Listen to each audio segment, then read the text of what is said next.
Bonsoir, et oui, il va falloir attendre encore un peu pour ranger les bonnets et les écharpes au fond d'un tiroir. L'hiver fait de la résistance. Alors justement, on pense à tous ceux d'entre vous qui sont coincés sur la route. Merci d'avoir choisi Europe 1. Nous sommes là pour vous accompagner pendant 2 heures de direct, 2 heures pour me parler de vous, pour se sentir reliés les uns aux autres, pour échanger nos expériences. La ligne est ouverte au 39 21. Vous y serez accueillis par Jeanne et Paul, avec la complicité de Philippe Chartier qui réalise l'émission. Et bien sûr, vous pouvez également nous joindre par mail sur le site europe1.fr. Je vous rappelle, je le dis assez souvent, mais l'info a du mal à passer, que lorsque vous voulez entrer en relation avec un auditeur, vous voulez me poser une question, savoir un petit peu ce que je pense de votre histoire, laissez-nous votre numéro de téléphone. C'est la seule façon que nous avons de pouvoir vous contacter, parce que nous n'avons pas votre adresse email et de toute façon je ne fais pas de réponse par mail. Alors je pense à Mathilde qui veut entrer en contact depuis plusieurs semaines avec ce jeune homme qui était à Tokyo. Ma chère Mathilde, on ne vous rappelle pas parce qu'on n'a pas votre numéro de téléphone, tout simplement. Voilà. Vos SMS également au 7 39 21 en commençant vos messages par le mot nuit. Jusqu'à 1h sur Europe 1, Caroline Dublanche.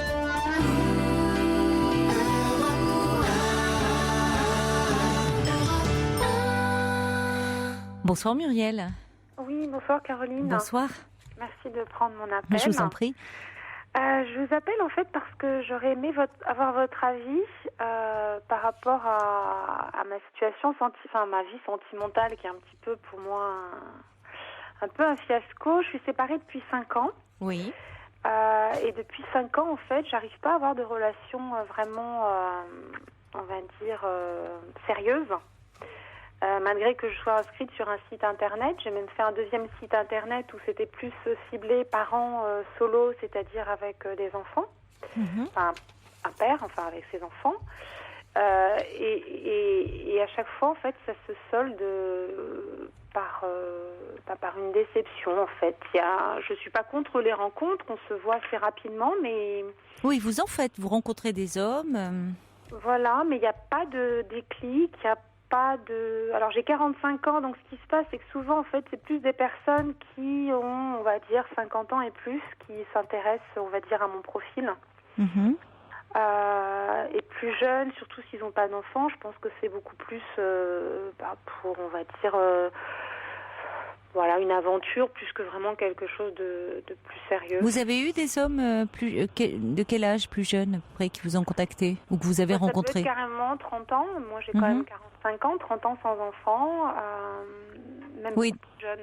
Oui, donc vous voyez pas dans une relation non, j'ai eu une relation juste après ma séparation, en fait, à une sortie où j'étais pas du tout dans un état de rencontrer quiconque parce que j'étais vraiment très mal au sortir de cette séparation. Je commençais une garde alternée, pas voir mes enfants, c'était pour moi une épreuve. Et je me forçais à sortir pour pas être seule chez moi. Et je suis tombée sur un garçon qui, on va dire, m'a un peu couru après, qui avait à peu près mon âge. Bon, à l'époque, il avait 38 ans, maintenant il en a 41. Et ce garçon, en fait, je voyais bien qu'il y avait un souci, mais il y a vraiment eu un déclic. C'était on va dire, ça se commande pas, quoi. C'était vraiment quelque chose de très fort physiquement. Oui. Et malgré que je me sois, on va dire, sauvée de cette soirée, parce que j'ai vu tout de suite ses défauts, à savoir que c'était quelqu'un qui buvait, qui aimait bien faire la fête, et qui était complètement décalé par rapport à moi, qui suis pas du tout fêtarde, qui boit rarement, enfin... Et en fait, on est parti sur une histoire qui devait pas forcément durer et qui a duré. Et depuis, donc ça fait 5 ans que, en parallèle, on va dire, de mes rencontres, à chaque fois qu'on arrête la relation, je me dis bon, maintenant, je vais essayer de rencontrer quelqu'un où en fait, je pourrais quand même construire quelque chose. Je me rends compte que c'est toujours lui en fait qui est présent, quoi, et qui revient dans votre vie. Ouais. Vous vous revoyez Ouais, c'est-à-dire qu'il a connu mes enfants, on est partis en vacances, mais le souci c'est que c'est quelqu'un de très jaloux, de jaloux maladif, qui lui n'a pas eu d'enfants, qui aurait bien voulu en avoir, mais moi je n'étais pas trop prête pour ça. Et puis bon, il a des sautes d'humeur qui sont assez incontrôlables, ce qui fait que la première fois on avait passé des vacances ensemble, j'ai carrément quitté, on était dans un camping, j'ai carrément quitté le camping avec les enfants parce que c'était invivable. Pourquoi ? Parce que il se mettait en colère ? Qu'est-ce qui se passait ? Voilà, il était en colère parce qu'il était très jaloux et d'un peu tout le monde en fait. Donc c'était assez difficile de supporter. Donc oui, il était en colère pour soi-disant un réparateur que j'aurais regardé, un maître nageur qui m'aurait parlé. Enfin bon, Voilà, il y a toujours une bonne raison pour. Voilà. Et puis les enfants, il en a conscience quand même après, est-ce qu'il regrette de s'emporter comme ça ? Est-ce qu'il a conscience qu'il a ce problème-là de jalousie ? Oui. Après, il regrette, il fait tout pour revenir et malgré que je dise c'est fini. Oui, malgré tout, vous vous revoyez, vous recraquez quand vous le voyez. C'est-à-dire que vous êtes très attiré par cet homme, mais la vie en commun n'est pas possible du fait de sa jalousie. Voilà, et puis aussi d'autres... je peux pas aller chez lui parce que chez lui, c'est, on va dire que c'est un laisser-aller complet. Donc je vais jamais chez lui, s'il vient, c'est chez moi. Pourquoi il ne prend pas soin de son intérieur ? Non, du tout. C'est désordonné, c'est sale, c'est... Oui, c'est les deux. Comme un célibataire, on va dire, qui serait pas souvent chez lui et qui s'intéresse pas du tout à son intérieur. Donc il a un travail quand même, mais bon, c'est vrai qu'il a un profil, on va dire, un peu atypique, c'est-à-dire pas de permis, pas de... Les sorties, il en a fait beaucoup quand il était... Bon, il est encore jeune, puisqu'il a 41, mais là, maintenant, sortir, c'est impossible. C'est-à-dire que si jamais je le vois un week-end, je suis bloquée chez moi parce qu'il voudra pas sortir. Ah bon ?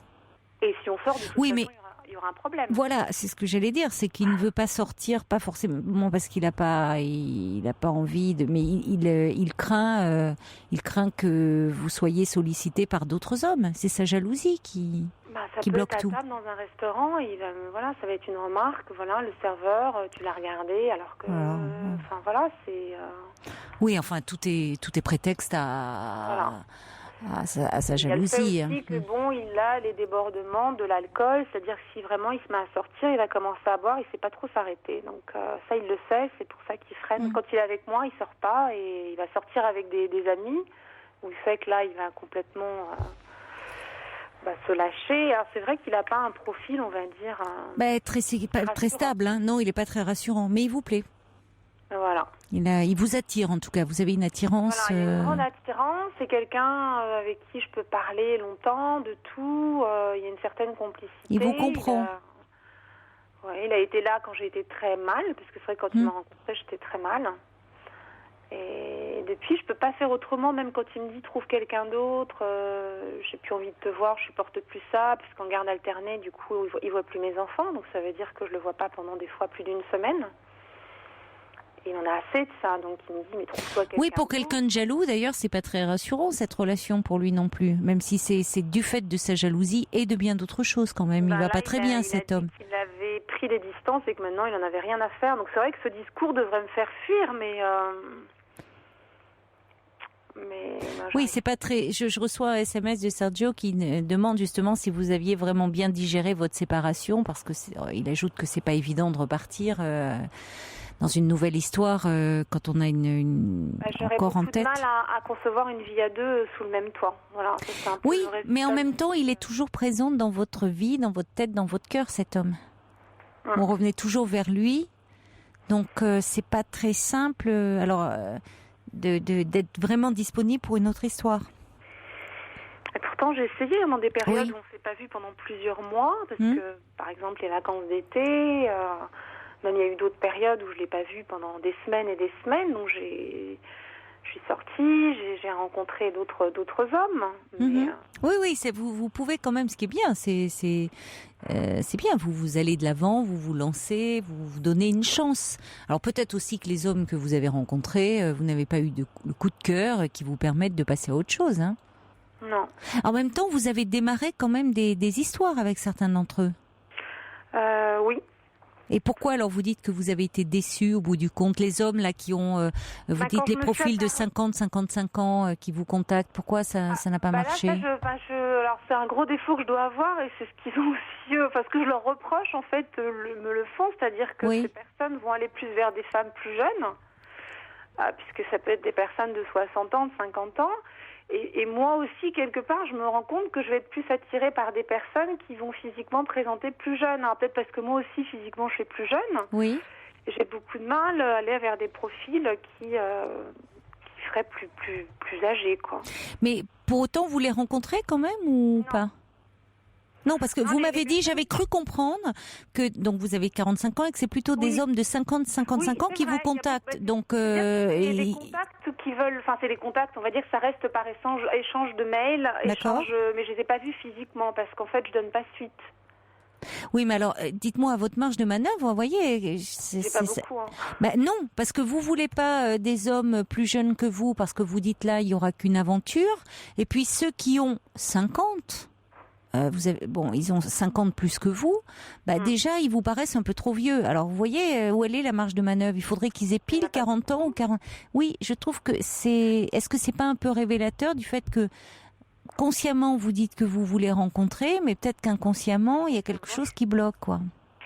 J'ai rencontré une personne qui avait 38 ans. Enfin, je reconnais que j'ai sûrement un problème avec l'âge aussi. Hein. Il avait 38 ans, 2 enfants. Bon. Et c'est pas mal, là, jusqu'à présent. Oui, je pensais que ce serait bien. Oui. On s'est vu pas mal de fois. Et puis après, je me suis rendu compte qu'il était beaucoup avec ses filles et qu'au bout de quelques semaines, je connaissais le prénom de ses filles et de son ex-femme, et lui connaissait toujours pas le prénom de mes enfants. Enfin, il parlait que de lui oui, d'accord. Ouais. Ses enfants à lui. Oui, quoi. oui, je comprends. Oui, il vous posait pas de questions sur vous, non, sur. Du tout. C'était moi. Vous pensez qu'il avait pas bien, que c'était compliqué encore pour lui la séparation Apparemment non, parce qu'il s'entendait bien avec son ex-femme qui avait une boutique et de temps en temps il allait lui donner un coup de main, donc ça avait l'air d'être.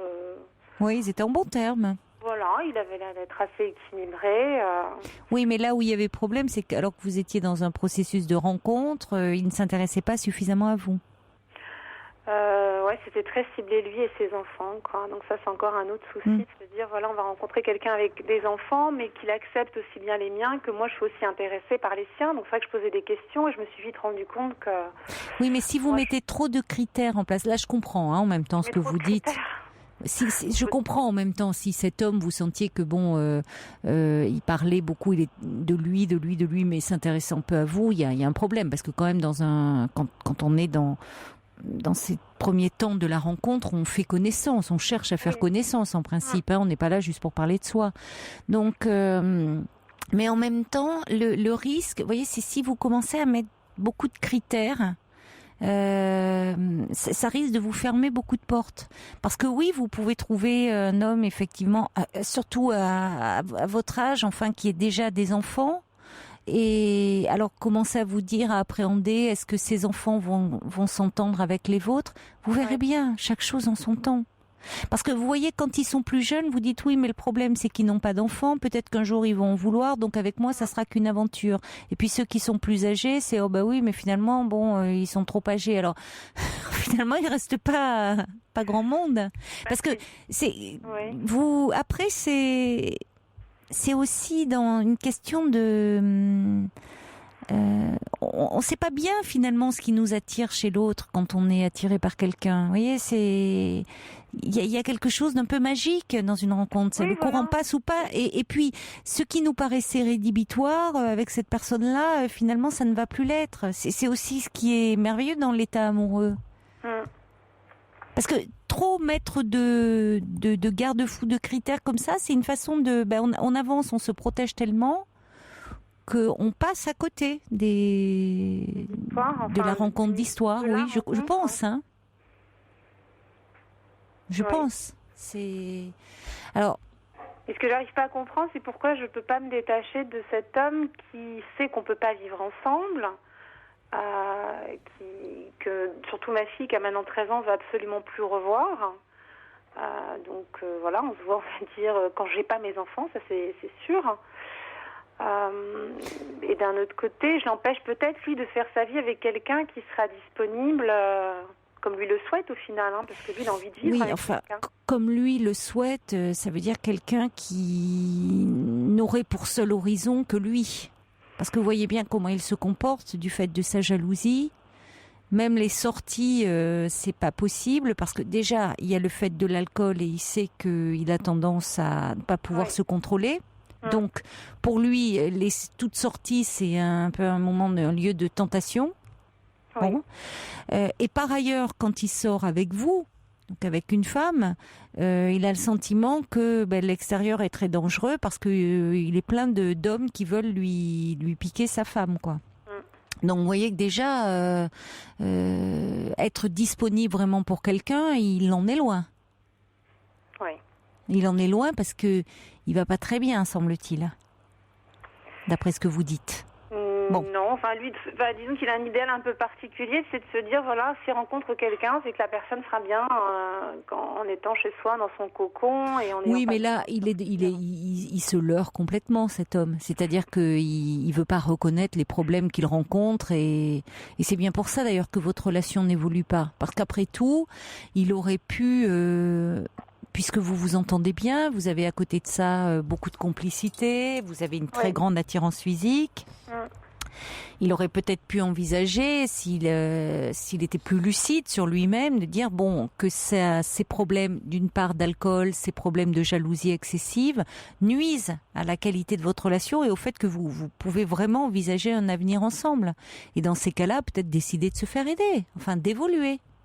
Or, au lieu de cela, il se dit qu'il va trouver la partenaire idéale, c'est-à-dire celle qui acceptera de vivre dans ce cocon prison plutôt qu'un cocon, qu'il veut lui fabriquer. Mais dans les faits, oui, il peut trouver quelqu'un qui, dans les premiers temps, va se sentir peut-être très flatté de cet amour comme ça, très possessif, mais qui très vite étouffera. Le scénario, il est couru d'avance s'il n'évolue pas. Après, là où j'arrive pas à trop prendre de distance et comprendre dans mon comportement pourquoi à chaque fois c'est là maintenant. Enfin, avant c'était toujours lui qui venait me rechercher, mais là c'est toujours moi, quoi. Je vais laisser passer 2 mois, je vois que j'ai plus de nouvelles et je me dis ça y est, c'est terminé, mais c'est pas possible. Et je fais le point sur les personnes que j'ai pu rencontrer et je me dis non, il y a pas photo, c'est lui, quoi. Donc il y a vraiment un souci. Enfin, j'ai vraiment un souci. Parlez-lui à ce moment-là, vous pouvez lui en parler en disant que vous ouvrez-vous à lui, dites-lui, parlez-lui de vos sentiments, dire que vous êtes très attaché à lui, mais que ce problème de jalousie dévore complètement votre relation. Et que est-ce qu'il envisagerait pas d'aller en parler, parce que justement, vous voyez bien, sa peur qu'il a, qui est son angoisse à lui, son problème à lui. Et elle est complètement irraisonnée, puisque justement, vous pouvez lui dire que vous êtes extrêmement attaché à lui. Ne lui parlez pas des rencontres que vous pouvez faire, parce qu'à mon avis, sur quelqu'un d'extrêmement jaloux comme ça, vous voyez, ça va le conforter dans le fait qu'il a des raisons d'être jaloux, alors que dans les faits... Ce qui m'a un peu poussé, on va dire, vers ça, enfin, quand j'avais arrêté, c'était, vu que de toute façon, il me soupçonnait de toujours être, on va dire, en sous-marin, comme il disait, c'est-à-dire avoir d'autres relations.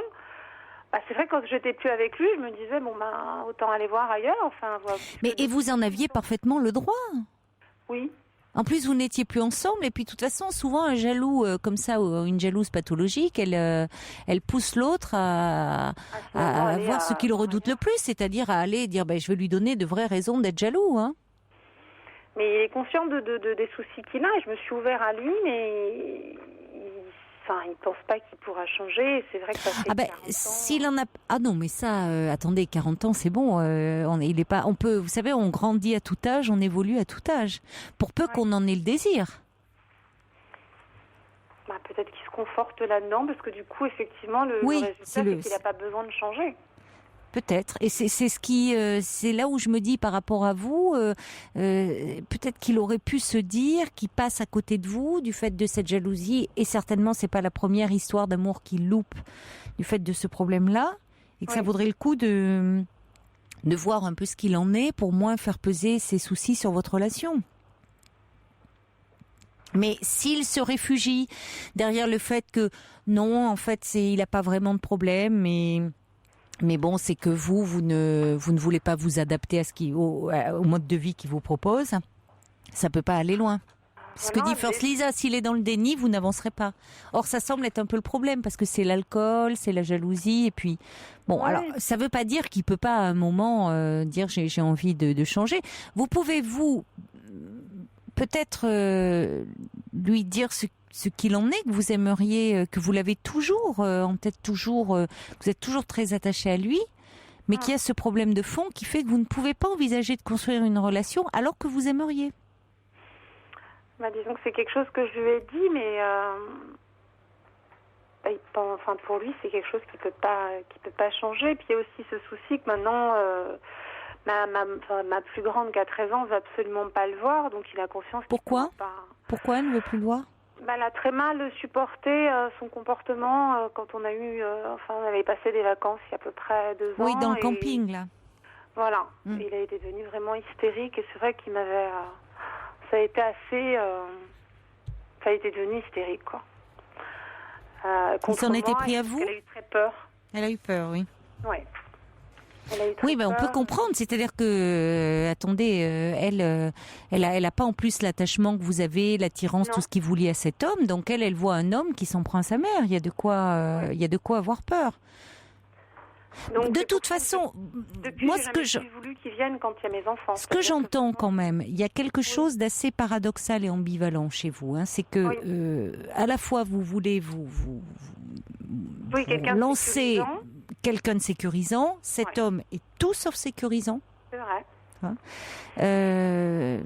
Et dans les rencontres que vous faites sur Internet, il y a toujours quelque chose qui bloque. C'est l'âge, trop jeune ou trop vieux. Il a des enfants, c'est un problème, mais il n'en a pas, c'est aussi un problème. Donc, quelle est votre envie réelle? Ça, j'ai du mal à déterminer. Oui, mais je pense que le problème, il vient aussi de là. Je pense que depuis la séparation, donc 14 ans de vie commune, j'en suis sortie assez blessée et assez meurtrie, et en ayant beaucoup de mal à faire confiance, en fait. Oui, mais oui, on voit bien parce que il y a une part de vous qui résiste quand même, semble-t-il, au fait de vous lancer à nouveau dans une histoire. Vous vous accrochez à cet homme en sachant que ce n'est pas possible. Oui, la vie commune. Je connais ses défauts, je sais comment il est. Oui, et en plus, il vous dit, il ne semble pas prêt vraiment à évoluer, d'après ce que vous me dites en tout cas. Oui. Donc, avoir une aventure avec lui, le voir ponctuellement, ça vous convient très bien, mais vous engager dans quelque chose qui est plus de l'ordre d'une relation, ça, vous avez peut-être du mal à nouveau à vous engager. Oui. Oui. Alors, je reçois un mail de Chaudron de la Barre qui dit, pour conclure, vous semblez avoir envie de tout et de son contraire, d'où votre attachement à ce jaloux maladif et votre attirance pour la jante masculine plus jeune. Vous semblez aller vers ce qui ne vous convient pas, comme pour mieux fuir peut-être une relation qui pourrait soir à votre quête. D'ailleurs, quelle est-elle? De quoi avez-vous réellement envie? À votre place, dit Chaudron de la Barre, je ferai un break avec les rencontres liées au monde virtuel et ainsi qu'avec votre jaloux compulsif. Vous pourriez ainsi un peu vous recentrer sur vos propres besoins et vos attentes et mettre en place cette évidence que vous semblez appeler de vos voeux. C'est toujours très joliment écrit. Oui, joliment écrit et très vrai, oui. Me recentrer en faisant un break, oui. Oui, puisque vous vous dispersez là et du coup ça vous conforte dans... Je ne sais plus vraiment ce que je veux. En même temps, ce qui est pas mal, c'est que quand même vous essayez. Je trouve qu'il y a chez vous ce mouvement, vous gardez, vous dites pour quelqu'un de meurtri par votre première histoire. En même temps, vous avez ce désir, cette curiosité d'aller de l'avant et de faire des rencontres. Ça, c'est plutôt constructif. Vous n'êtes pas complètement replié sur vous-même à ne plus rien vouloir vivre. Mais vous allez peut-être vers des choix qui font que ça vous conforte dans l'idée que rien n'est possible. Oui, j'en arrive à ça, à me dire, je vais rester seule. Oui, alors qu'il n'y a aucune raison. Concrètement, si vous n'en avez pas le désir, vous avez que 45 ans. Oui, mais ça fait 5 ans que vous n'étiez pas seule. Il y a cet homme derrière. Oui, c'est vrai, mais... vous êtes seule dans les faits, et c'est là le problème, c'est que dans votre vie, par rapport à, justement, vous qui cherchez un homme avec qui partager, avec qui échanger, avec trouver une sécurité affective, cet homme, il ne vous l'apporte pas. Alors, c'est un peu une illusion. Il est dans votre vie comme s'il comblait ce sentiment de solitude, mais en fait, ça reste un peu de l'ordre du mirage, parce que dans les faits, vous ne pouvez pas compter sur lui. Il va pas assez bien pour ça. Oui. C'est vrai. Mais après, je me compare à mon ex qui, lui... Alors, je sais qu'il ne faut pas se comparer, mais lui, tout de suite, a refait sa vie et c'est vrai que je me dis, mais c'est quoi la différence? Pourquoi est-ce qu'un homme arrive plus facilement à refaire sa vie par rapport à une femme? Est-ce que... Alors, statistiquement, les hommes, en général, après, il n'y a que des cas particuliers, mais se remettent en couple plus vite que les femmes, mais peut-être parce que justement, la solitude leur fait davantage peur. Mais c'est pas parce qu'ils refont leur vie qu'il a et plus rapidement. Enfin, c'est pas parce que cet homme a refait sa vie plus rapidement que vous qu'il a réussi, qu'il réussira mieux que vous. Vous voyez, c'est un peu l'effet que ça me donne quand je vois que voilà, ils ont des projets. Oui, mais vous avez forcément, vous savez, on ne peut savoir ce qui se joue vraiment dans un couple, dans une relation de couple, que si on est à l'intérieur de cette relation. À l'extérieur, on ne sait jamais vraiment ce qui se passe, ce qui est en jeu dans un couple. C'est très complexe. Donc, vous voyez ce que vous voulez bien voir et qui vous fait mal. C'est-à-dire que, ah ben oui, lui, il a rebondi, il a réussi, il est avec à nouveau quelqu'un, ils ont des projets. Oui, c'est la surface de l'iceberg. Vous savez pas au fond comment il est. Vous savez, parfois c'est le signe aussi d'une fragilité, de tout de suite rebondir, comme on dit, et se remettre vite en couple. C'est parce que derrière il y a une telle peur de la solitude qu'on va, oui, se remettre en couple, mais c'est pour avoir moins peur de voyez, seul et mais bon, on s'illusionne. C'est pas forcément un signe de force, hein. Et c'est pas forcément un signe de réussite de refaire tout de suite. Vous voyez, c'est pas parce que lui a refait sa vie qu'il a réussi mieux que vous. Ça veut rien dire, ça. Après, c'est vrai que je suis un peu dans une peur panique quand je me dis, au final, je me retrouve seule et ce que me dit donc la personne que je vois de moins en moins, c'est, tu sais que t'as 45 ans, ça va être difficile de refaire ta vie. En plus, les enfants, la garde alternée. L'homme qui est très jaloux, là? Oui, il y a très peu d'hommes qui voudront, et je sais que j'en ai rencontré forcément un comme ça. qu'il va vous dire ça, Muriel. Allô. J'ai rencontré quelqu'un qui, comme ça, m'avait dit, tu es en garde alternée, il faudra que je patiente une semaine, je pourrais jamais. Donc ça, c'est vrai que c'est hyper rapide. Eh bien, tant pis. C'est très bien de le dire maintenant, donc voilà. Voilà, c'est dit. Il y a des hommes qui... pas la garde, hein, mais voilà. Il y a des hommes qui peuvent tout à fait comprendre et qui, au contraire, pourraient apprécier d'avoir une semaine où eux-mêmes, de leur côté, peuvent être disponibles. Et pas pour mener la grande vie, mais pour se retrouver un peu, continuer le rythme de vie qu'ils ont, apprécier aussi de se retrouver seuls, mais voir leurs amis et autres. Vous voyez, cet homme, il a besoin d'emblée... Non, mais il avait peut-être besoin de fusionner et d'être avec vous 24 heures sur 24. Bon, dans ces cas-là, voilà, c'est pas possible, voilà, c'est pas possible. C'est pas grave. Et l'idée du couple, c'est la fusion, et c'est vrai que c'est quelque chose que je veux plus, quoi. Je l'ai connu et ça me déstabilise complètement. Donc, écoutez, vous rencontrerez des personnes qui vous correspondront mieux. Mais c'est un peu à vous de clarifier aussi. Et puis d'avoir confiance. C'est pas très clair. Donc le break, ce serait de rencontrer personne pour l'instant. D'arrêter de vous recentrer un peu sur vous et puis vous verrez bien, en tout cas de moins fixer de critères comme ça très précis qui sont finalement des garde-fous qui vous empêchent de vivre les choses un peu avec spontanéité. Bonne chance Muriel. Oui. Au revoir. Au revoir. Soirée, au revoir. Alors, des messages qui arrivent pour Muriel. Fabienne dit, vous savez, avec un homme jaloux, il vaut mieux partir en courant parce que ça devient invivable. Et puis, notre personne dit, a-t-elle fait le deuil de sa première relation et cet homme ne lui permet-il pas de combler son vide ? Carmen dit attention parce que cette histoire avec cet homme là dont vous nous parlez, cet homme jaloux, va vous empêcher de trouver le bonheur avec ou sans compagnon. Retrouvez-vous. Et puis Lucille qui dit sous un vent de neige, la glace fige les eaux, mais tant que le chaudron frémit sur la braise, la barque passe et je vogue à son bord sur vos ondes. C'est très joliment écrit. On a vraiment des plumes dans cette émission. Allez, on va accueillir Perle maintenant. Bonsoir. Bonsoir Perle. Bonsoir. Je suis un peu émue en fait. Oui, ça fait ça les premiers moments, les petits moments à l'antenne. Mais alors surtout que vous venez vous voulez me parler d'une histoire. En fait, je voulais déjà vous dire que je viens d'écouter Muriel, c'est ça? Oui. Et j'étais en train de me dire que c'est étonnant. Pendant que je l'écoutais, j'ai vécu avec quelqu'un relativement longtemps, un peu comme elle. Mhm. Et je réalisais que, en fait, parfois on vit des années de tranquillité en couple, et puis la séparation nous rappelle que ça tient à des choses qui nous dépassent. Et on se retrouve comme un funambule sur un fil, et sans perche. Et puis parfois, il faut longtemps avant de retrouver son équilibre.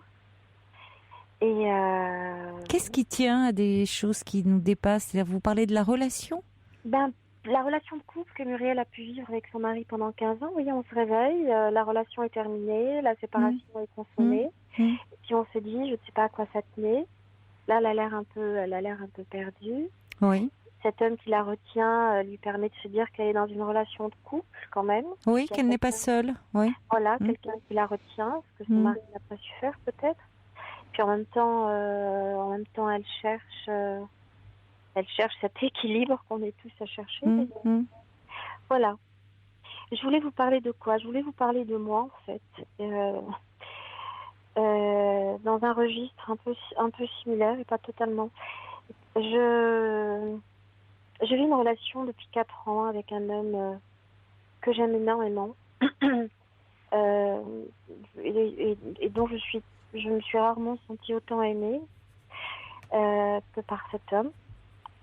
En même temps, c'est très compliqué parce que pendant 2 ans et demi, il a été totalement fermé à une éventualité de projet avec moi. Enfin, il était très clair. Cet homme a 2 enfants. Et je suis quelqu'un de très orgueilleux, mais ça n'a pas suffi à me décourager. Et puis, je vis pas une relation comme quelque chose qui aboutit forcément à un projet. Voilà, je pense qu'une relation, c'est quelque chose de joli à vivre et à prendre pour ce qu'elle a à nous donner. Et puis voilà. Ça a duré 2 ans et demi, et puis au bout de 2 ans et demi, il a souhaité envisager de voir les choses autrement. Donc il me l'a dit clairement, et on s'est mis à penser à nous deux. Mhm. Oui. Et à projeter des choses dans l'avenir. Et j'y ai cru. Et je crois que j'y croyais aussi. Voilà, je crois que c'est la plus belle histoire que j'ai eue. Donc là, il se projetait davantage avec vous dans un avenir. Vraiment. Oui, donc vous avez bien fait de patienter. Oui, j'ai même pas eu l'impression de patienter. Oui, j'ai bien compris. Vous ne l'avez pas vécu comme tel. Si vous étiez très très éprise de cet homme, et bon, vous étiez bien et vous vous sentiez aimé, donc c'était important. Oui, c'était important. Mais le 25 décembre, j'ai découvert qu'il voyait régulièrement les filles qu'il payait. Pardon, je vous entends pas bien. Faudrait Vous bien que vous. m'entendez pas bien. Non, il y a des moments où je vous entends pas très bien. Le 25 décembre, Oui.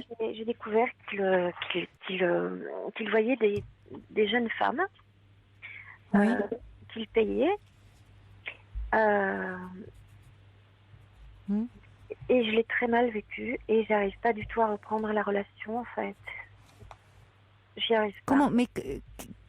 Comment avez-vous découvert ça? Parce que c'était dans...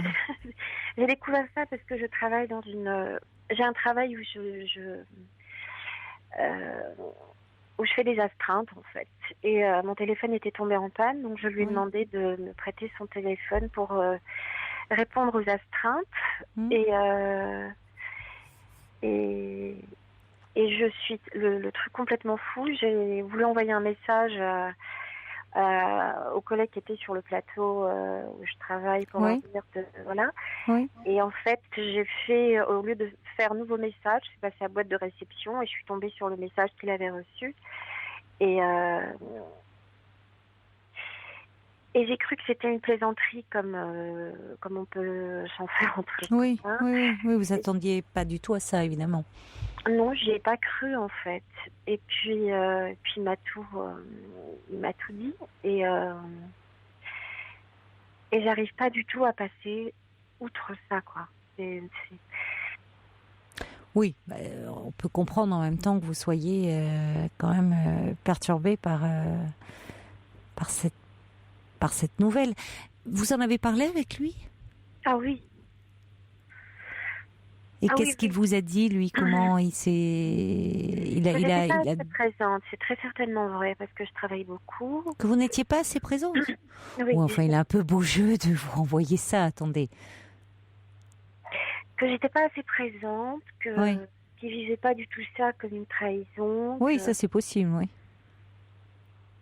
euh, je suis très émue rien que d'en parler, qui vivait ça comme des séances d'UV parce que ça lui faisait du bien. Euh, Oui, ça dope son moral, comme les UV. oui, Ça mais regroupe son estime de lui-même, comme les UV. C'est un peu bon. Mais c'est-à-dire qu'il voit des call girls. oui, C'est ça, c'est pas les mêmes. non. Hmm. Enfin, il y en a plus, il doit pas y en avoir beaucoup, il doit y en avoir deux, trois.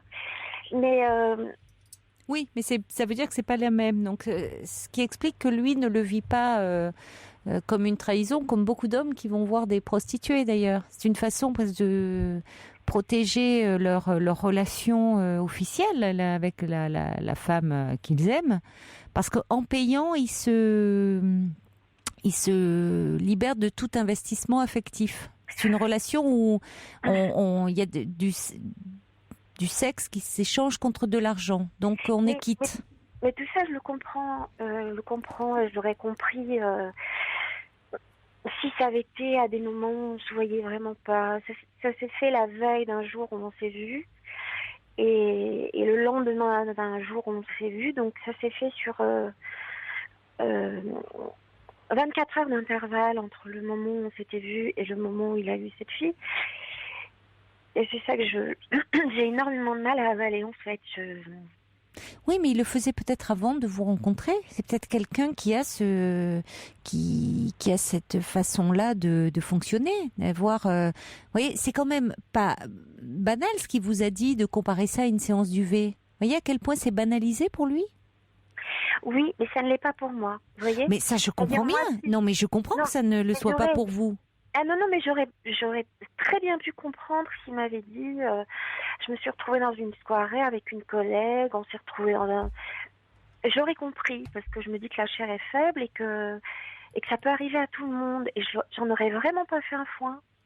Mais vraiment pas, parce que... Alors, qu'est-ce qui vous dérange dans le fait que justement, parce que c'est curieux, il y en a qui, oui, il y en a qui n'apprécieraient pas justement avec la collègue. Il y a une plus grande proximité qu'avec une femme. Non, mais là, je me dis qu'il y a quelque chose avec la collègue, il y a quelque chose de réel, il y a quelque Oui, justement. chose qui se passe. Oui, mais moi, ça me gêne moins. Oui, mais il peut y avoir un investissement. Oui, là, j'ai l'impression qu'il n'y a rien. C'est très humiliant pour lui, très humiliant pour moi. Vous le vivez, vous, comme humiliant. Lui, je suis pas sûre qu'il le vive du tout comme quelque chose d'humiliant. Sinon, il n'irait pas. À moi, vous voyez, je suis pas sûre du tout qu'il le vive comme tel. Vous, en quoi vous ressentez l'humiliation? Ben, je lui ai dit, il m'a donné l'impression d'un Éthiopien qui avait croisé un morceau de pain et l'ayant vu la veille. Oui. Oui. Enfin, bon. L'ayant vu la veille et le revoyant 24 heures après, qu'il n'arrive pas à faire le parallèle entre le plaisir qu'il peut avoir à être avec moi et le plaisir qu'il va rechercher avec ses filles, je trouve ça très inquiétant. Mais c'est pas justement, vous faites des comparaisons là où il y en a pas. C'est ça le problème, et c'est là où finalement vous vous sentez humilié. C'est que dans votre relation, vous, il y a, c'est quelque chose où il investit la relation, alors que dans ces échanges qu'il a avec ces femmes qu'il paie pour avoir des relations sexuelles, on peut penser qu'il n'y a pas cet investissement affectif. Bah oui, mais j'ai énormément de mal à m'imaginer avoir une relation sexuelle avec un homme qui peut avoir très envie d'en avoir une la veille. Mais parce que oui, mais parce que là, il est dans quelque chose où il est dans son désir, dans une pulsion, voilà, c'est son fonctionnement et qu'il devait certainement avoir avant de vous rencontrer. C'est pas lié à vous. Certainement. Mais ma plus grosse difficulté aujourd'hui, c'est que je l'aime plus que tout au monde et j'arrive pas à passer outre ça. Si vous ne pouvez pas passer outre, vous ne pouvez pas. Hein. Si c'est vraiment quelque chose qui n'est pas possible pour vous, si ça doit être entre vous, vous ne pouvez pas aller contre ça. Hein. Vous dramatisez beaucoup les choses, hein, cela dit. C'est-à-dire que mais j'ai du mal à comprendre qu'est-ce qui est. Vous pensez quoi? Que vous ne suffisez pas à le combler, à le satisfaire? Ah lui, de toute façon, ce qu'il m'a dit, c'est qu'il était très seul, qu'il se sentait très seul. Oui, mais attendez, là, il est pris la main dans le pot de confiture. Et après, il faut bien qu'il trouve quand même un peu quelque chose, une excuse, un prétexte, voyez. Donc le fait de se sentir très seul, oui, mais enfin, vous l'avez vu la veille, il a eu cette relation, et vous vous êtes vu le lendemain. Donc ça va, il n'était pas seul depuis des mois quand même, hein, depuis des semaines. Bon. Non. D'ailleurs, c'est ce qui vous met, vous, mal à l'aise. C'est cette promiscuité. Le fait que la veille, il ait eu une relation avec une prostituée et le lendemain avec vous. Vous comprenez pas, finalement. Non, c'est que il y a eu un mois où j'ai été extrêmement fatiguée, déprimée, pas bien du tout, et on ne s'est pas beaucoup vu. Puis je l'ai vu, on s'est vu, il y a eu ça. Et ce qui me blesse au plus haut point, c'est qu'ils mettent en avant le fait qu'on se voit pas beaucoup, et qu'il m'ait fait payer ce moment où j'étais déprimée et où je n'avais pas pu faire appel à lui parce que tant pis pour ces femmes déprimées qui, quand elles vont mal, ne font pas appel à leurs hommes. Mais moi, je ne sais pas. Mais c'est ce qu'il vous dit, qu'il vous en veut de ne pas avoir fait appel à lui? Oui. Mais pourquoi? Parce qu'à ce moment-là, vous vous êtes replié sur vous, vous le voyez moins? Oui, je l'ai quasiment pas vu pendant 15 jours. Bon, 15 jours, c'est pas énorme. Vous n'êtes pas resté sans le voir pendant 2 mois ou 3 mois, quoi. 15 jours, bon. Ouais, c'est vraiment un homme.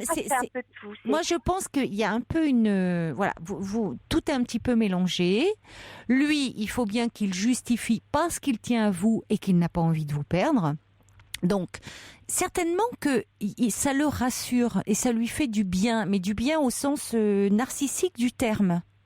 Ces relations qu'il n'investit pas, parce que justement, c'est ce que le fait de payer permet de ne pas s'engager, de ne pas s'impliquer. Les femmes vont pas rappeler en demandant à le voir. Et bon. Caroline, une petite détail que je vous ai pas donné parce que j'étais très émue. Et la dernière, il était prêt à passer 12 heures avec elle. Il était prêt à dormir avec elle. Je vois pas pourquoi il vous donne tous ces détails d'ailleurs. Parce que il y a une partie qui était dans le SMS, mais il y a une partie que lui m'a dite. Mais dans le SMS, il lui dit c'est un détail stupide, mais je te prendrai dans mes bras pendant la nuit. Et ça me c'est ridicule. Oui, hein, mais ça je comprends. Ça m'était consacré, ça. Vous voyez, ça c'était, je croyais que ça m'était consacré, que ce geste il l'avait parce que c'était moi. Mais oui, je comprends que cette intimité, ce besoin d'intimité vous perturbe. Je comprends, parce que là, c'est au-delà de la sexualité, et c'est à un moment, cet homme, quand il dit « je te prendrai dans mes bras », c'est-à-dire que c'est lui qui avait besoin, à ce moment-là, de bras. Oui, on n'est plus avec une prostituée, on est... Là, mais vous savez, la prostituée, les prostituées, elles tiennent un rôle multiple, souvent. Je suis tout à fait d'accord. Mais ça vous remet en question, vous. C'est ça vous remet en question dans votre relation, dans ce que vous apportez à cet homme ou dans ce que vous ne lui apportez pas suffisamment.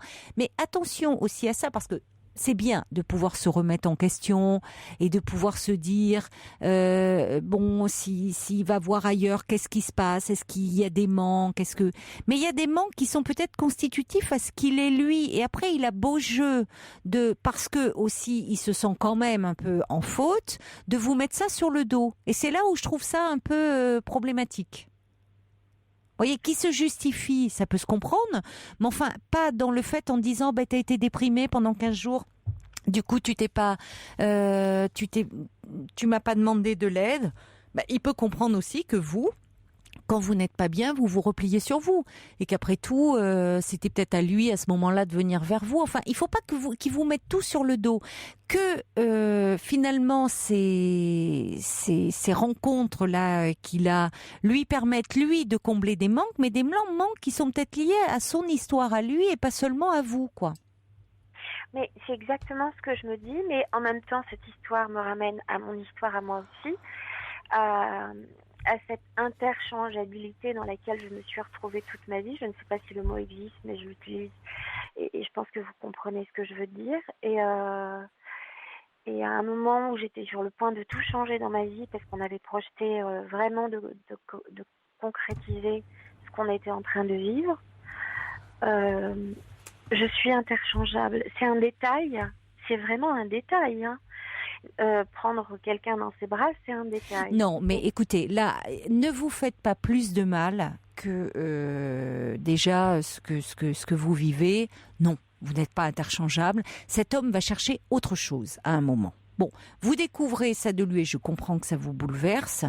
Simplement, il y a un moment, c'est avec lui qu'il faut un peu mettre les choses carte sur table et dire que notamment, qu'est-ce que dans votre relation, qu'est-ce qui peut lui manquer ou qu'est-ce qu'il va chercher finalement de différent, parce que oui, il va prendre dans les bras quelqu'un, c'est-à-dire il mélange tout, le sexe, la tendresse, mais c'est peut-être parce que c'est un homme qui lui a des manques encore une fois et que vous savez, on peut pas non plus tout combler chez l'autre.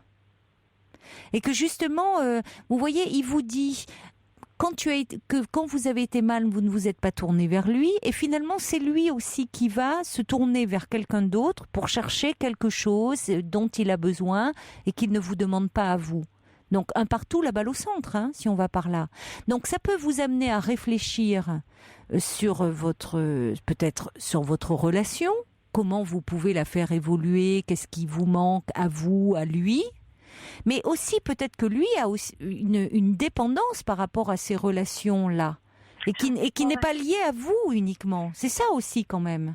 Mais j'en suis convaincue. Bon, voilà, donc c'est pour ça qu'il faut essayer de pas non plus. Enfin, je trouve que vous posez des questions, c'est normal, mais vous vous remettez trop en question dans cette relation.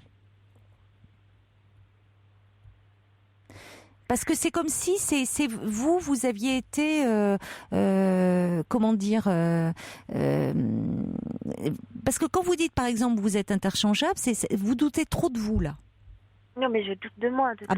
Oui, mais ça s'entend, c'est à l'évidence. Parce que vous comparez ce qui n'est pas comparable. Mais c'est pas que je doute de moi, c'est que je me dis qu'effectivement, de par le travail que je fais, mais en même temps, moi je lui ai dit pendant 2 ans et demi, j'étais conditionnée à te voir en cachette, à venir te voir quand tes enfants dormaient parce qu'il fallait pas qu'ils me voient. Mais pourquoi Parce qu'il n'était pas prêt à faire sa vie avec moi, oui, mais à ne jamais rencontrer, donc je me suis conditionnée. Mais peut-être parce qu'il voulait pas s'investir. Mais oui. Que c'était son fonctionnement déjà et qu'il préférait avoir des relations comme ça où justement on ne s'engage pas et quand on est avec des relations tarifées, au moins on reste libre, hein, totalement libre. Bon, en même temps, votre relation, vous avez vu qu'elle a évolué.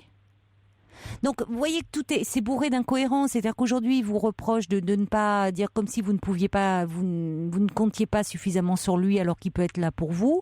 Et puis, en même temps, vous avez quand même passé 2 ans et demi où vous étiez sur la brèche, où il vous tenait un peu la dragée haute en disant qu'il n'était pas prêt à s'investir. Bon, il y a des zones d'ombre.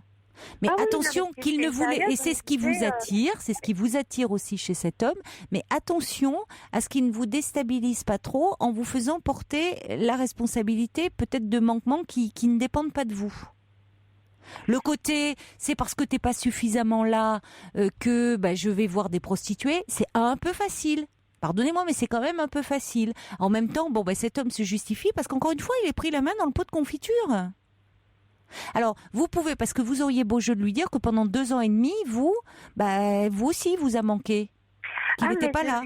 Mais je lui ai dit, en plus, je lui ai dit pendant 2 ans et demi, j'ai dû Enfin, voilà, j'ai dû me conditionner à...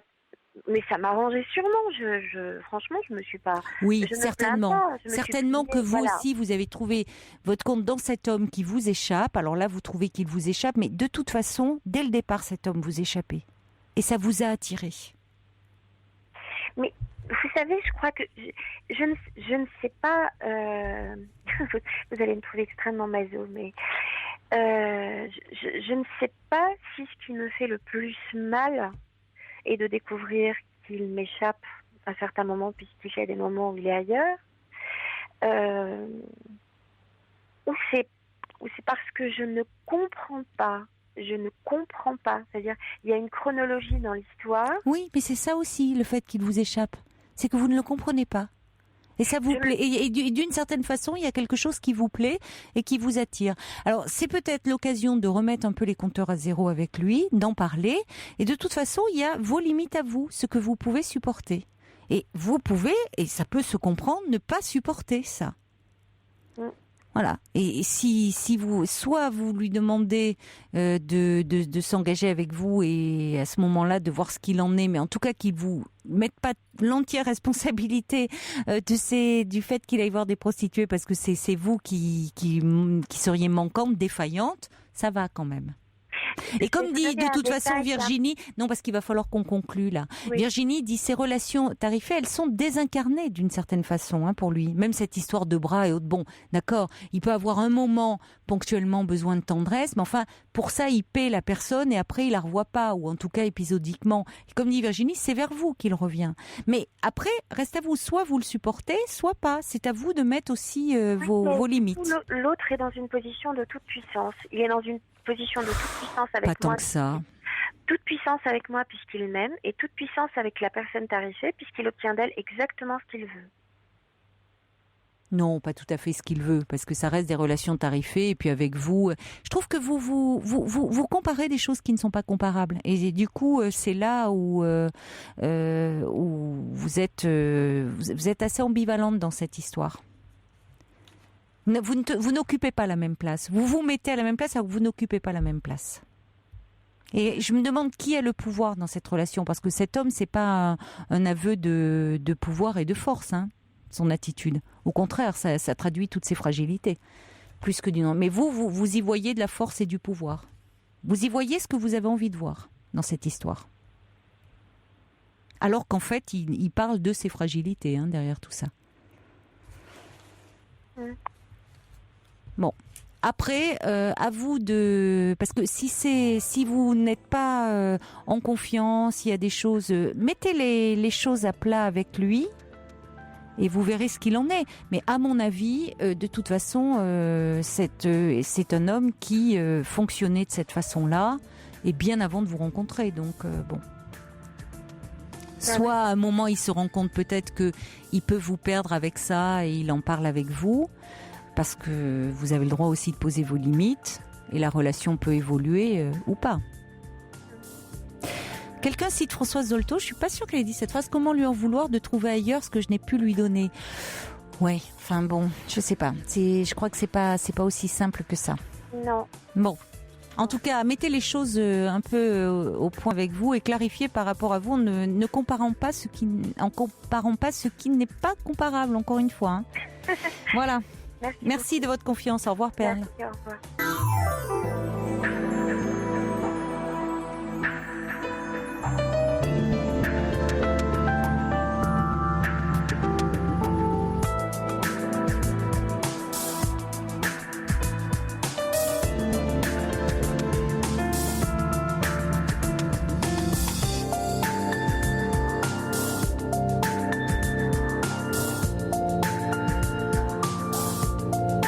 La nuit continue sur Europe 1 avec tous vos témoignages au 39 21 et toutes vos réactions également qui arrivent par SMS au 7 39 21 avec vos messages qui commencent par le mot nuit.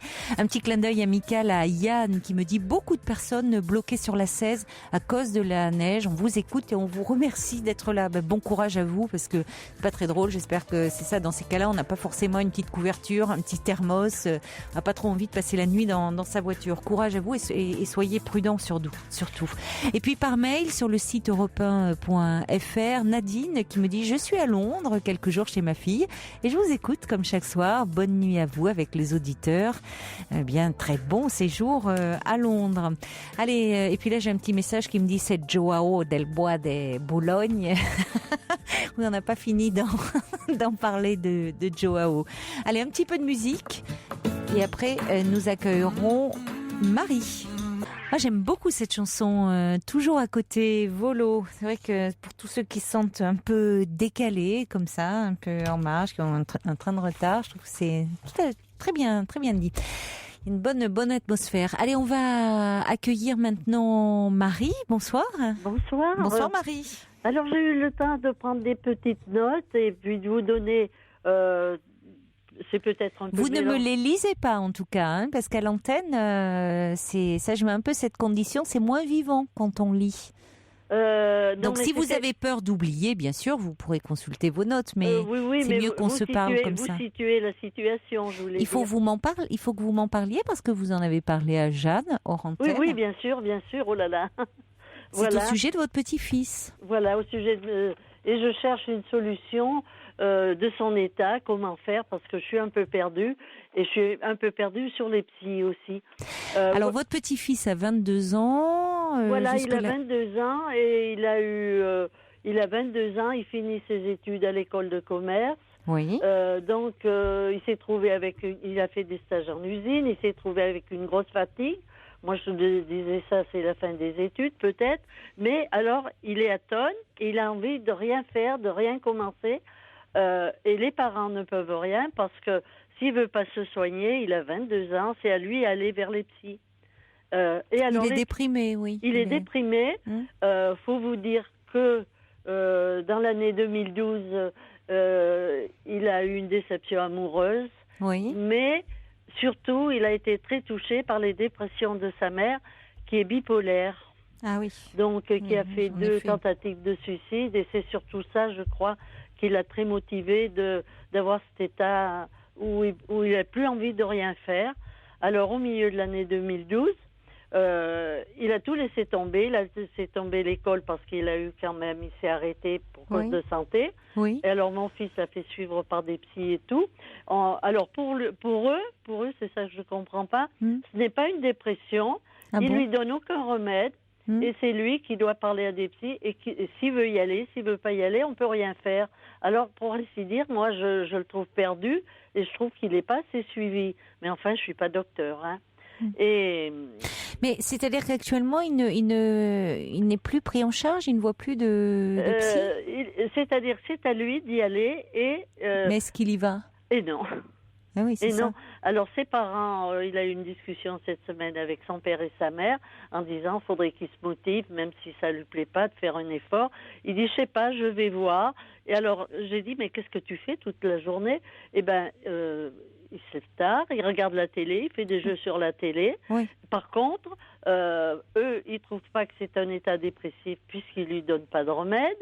Et ça dépend. Ça veut pas dire pour autant parce qu'il n'a pas de médicaments qu'il n'estime pas que c'est pas un état dépressif. Voilà. Mais peut-être qu'ils veulent pas qu'il est pas à un stade qui nécessite un traitement. Voilà. Et il pense, d'après ce que ce que vous me dites et ce que je comprends, qu'une psychothérapie pourrait l'aider, pourrait être suffisante. Voilà. Mais il faut que ce soit lui qui le veuille. Bien, c'est-à-dire que oui, il faut qu'il soit impliqué dans ce travail. Voilà. C'est-à-dire que s'il y va et qu'il fait de l'opposition, qu'il veut pas parler, ça présente aucun intérêt qu'il y aille. Oui, il faut qu'il soit motivé pour y aller. Alors c'est là où se pose un peu le problème. On l'évoquait dans l'émission qu'on a fait un dimanche sur la dépression avec un spécialiste, le docteur Alain Gérard, qui disait que le propre des gens déprimés, c'est que tout est ralenti. Voilà. Dans la dépression, tout est ralenti. La pensée aussi, évidemment l'action. On n'arrive plus, on est complètement inhibé. Il y a au niveau du sommeil aussi, il y a une perte du sommeil, de l'appétit. Non, là, il est très bien. Il dort beaucoup. Bien, il mange bien. Il est. Donc bon, c'est tant mieux. Physiquement, ils ont fait des examens. Physiquement, il n'a rien qui qu'on trouve qui dérape. Il a bon appétit, il dort bien. Il dort bien, il a bon appétit. Bon. Voilà, de ce côté-là, il lui trouve pas, au point de vue physique, il est en bon état, quoi. Bon, c'est une bonne chose. Non, déjà... parce que ce que je voulais dire, c'est que souvent, si la personne est trop déprimée, elle a même plus l'énergie d'aller parler d'elle en psychothérapie. Donc c'est là où un traitement... Ça l'intéresse pas. Oui, alors il peut aussi avoir une certaine défiance vis-à-vis des psys. S'il a vu sa mère qui est bipolaire et qui était suivie peut-être, et pour autant qui avait ses accès de dépression, qui a fait des tentatives de suicide, donc peut-être que il a une mauvaise image, une mauvaise expérience des psys via ce que vit sa mère aussi. Voilà. Ça peut jouer. Voilà. Alors je comprends pas parce qu'il est très entouré de sa famille, de ses parents, de tout le monde. Il répond même pas aux appels téléphoniques de ses amis. Quand il entend ça, il raccroche. Alors qu'il adorait faire de la musique, du sport et tout, il était vivant comme on est à 22 ans. Il finissait ses études bien comme il faut, donc tout est fichu en l'air. Et moi, ce qui me fait de la peine, c'est que on le laisse tout seul végéter et on attend que lui, il dise « je vais faire ça ». Mais je trouve que... Oui, vous avez raison, c'est un peu embêtant qu'il reste comme ça toutes ces journées. Ça fait combien de temps qu'il passe ses journées à se lever tard, faire des jeux vidéo, regarder la télé Ça lui est arrivé au milieu de l'année 2012 à peu près. Oui, c'est un peu long là. C'est un peu long. Oui, c'est un peu long. Il ne faut pas qu'il reste comme ça sans projet. Enfin, le projet, ça peut être de prendre soin de lui et d'aller mieux. Finir ses études aussi. Oui, attendez, parce que bon, ça, bien sûr, je comprends. C'est en tant que grand-mère, ça vous préoccupe beaucoup. Oui. Mais si vous voulez, il pourra toujours. Il n'a que 22 ans. Il peut toujours reprendre. Vous voyez, c'est pas une année de perdu. Déjà, ce qu'il a fait, il a presque fini. Il avait juste son master à passer. Ça peut rester, continuer l'année prochaine. Oui, il ne perd pas ses acquis. Voilà. Le niveau d'études qu'il a acquis, il l'a toujours. Donc, c'est vrai que s'il n'est pas en état, parce qu'il ne va pas bien, de continuer ses études, à ce moment-là, c'est important qu'il se soigne et quand il ira mieux, il reprendra. Il ne lui donne pas aucun médicament pour donner la pêche. Au moins qu'il parle, enfin qu'il aille. C'est-à-dire que il faut pas c'est vrai que ses parents là pourraient essayer de dire. Comment réagissent d'ailleurs ses parents de le voir comme ça? Ils sont inquiets, sa mère surtout, puis son père aussi, parce que il dit écoute, moi je me fie au psy, moi j'y connais rien dans la médecine, ils lui disent il est comme ça doit repartir, mais quand et comment? Mais il peut pas continuer. Moi pour moi, ses parents, sa personne en danger, pour moi. Non, finalement. Attendez, il n'a pas d'idée suicidaire. Ah non, du tout. Bon, donc vous voyez, il n'y a pas un état de gravité. Oui, il n'a pas d'énergie. Comme si c'était en sorte cassé. Et tout ce qui l'intéressait énormément dans la vie, il a rayé de sa vie, quoi. Il a vu combien de psy, là? Il n'en a pas vu encore. Non, mais vous me dites si. Oui, il en a vu un ou deux. Mais qui était psychiatre, qui était quelle formation? Il a vu les deux, psychologue, psychiatre. Son père a bien vu tout ce qu'il a pu. Sur Lyon, il y en a des grands. Et ils sont d'accord, dire quand il voudra, on pourra discuter, il n'y a que ça et que ça reparte. Mais comment, moi oui, c'est-à-dire qu'ils ne lui disent pas que ce n'est pas important qu'il fasse une démarche, mais il faut que ça vienne de lui. Et oui. Et puis, on peut pas le pousser. Non, ça m'intéresse pas à faire ça. Sa mère a été hospitalisée là dans un centre où il pouvait faire des activités. Il dit non, ça m'intéresse pas de faire ça. Non, ça m'intéresse. Oui, mais enfin, on peut comprendre qu'il n'ait pas envie d'aller dans le même centre où sa mère a été hospitalisée. D'accord, oui, et puis faire c'est pas ça. Non. Quoi. Non. Alors moi je lui dis mais fais du sport, fais de la musique, c'est quelque chose qui t'intéresse. Mais il dit je suis pas intéressée, j'ai pas le goût à rien. Alors, oui, ça ressemble quand même à quelqu'un de déprimé, quelqu'un qui n'a plus le goût. Mais moi, je fais du souci. Enfin, quelqu'un qui n'a plus le goût comme ça, justement, ce qui lui plaisait. Alors qu'il avait le goût surtout. Non, mais ça, si vous voulez, c'est pas forcément quelqu'un il n'y a pas forcément de danger. C'est-à-dire le fait qu'un jeune homme puisse à un moment se chercher, être un peu déprimé, ce sont des choses qui arrivent. Et à la limite, je trouve que par rapport à un jeune jeune garçon, souvent là où certains cachent leur mal-être derrière des conduites à risque, c'est plus rare qu'on voit comme ça des épisodes dépressifs, mais ça témoigne certainement d'une grande sensibilité, d'une personnalité assez riche. Bon, simplement, là où je vous rejoins, c'est que il serait quand même important qu'il ait un cadre un peu autour de lui et qu'il ne reste pas toute la journée à ne rien faire parce que ça ne peut pas l'aider. Donc, ce qui serait important, c'est qu'au moins il voit quelqu'un et peut-être quand même, j'ai envie de dire, enfin. Ses amis l'intéressent plus. Je suis un peu. Oui, mais c'est pour ça. Il a quand même le comportement de quelqu'un qui est déprimé. Tout ce qui l'intéressait jusque-là, il le laisse tomber. Donc ça veut dire quand même qu'il désinvestit des choses qui auparavant lui faisaient plaisir. C'est quand même un des signes de la dépression. Donc je suis un petit peu. Bon, moi je le connais pas, je le vois pas. Votre petite fille, j'entends juste ce que vous me dites. Mais ça fait quand même partie des aspects de la dépression. Donc je sais pas comment on appelle ça. Alors souvent, il faut quand même un traitement peut aider à retrouver un peu d'énergie et permettre d'aller parler de soi. Parce que le traitement le plus approprié pour la dépression, c'est quand même un traitement souvent médicamenteux qui s'impose et une psychothérapie. Mais qui ne veut pas ? Les psys ne veulent pas. Ils disent non, c'est pas pour eux. Pour eux, ils appellent pas ça de la dépression parce que. Et alors ils appellent ça comment alors ? C'est ça. Ils disent quoi ? C'est d'un jeune garçon qui désinvestit tout. C'est quelque chose qui ne va pas, parce que quand on donne un traitement, on n'est plus euphorique.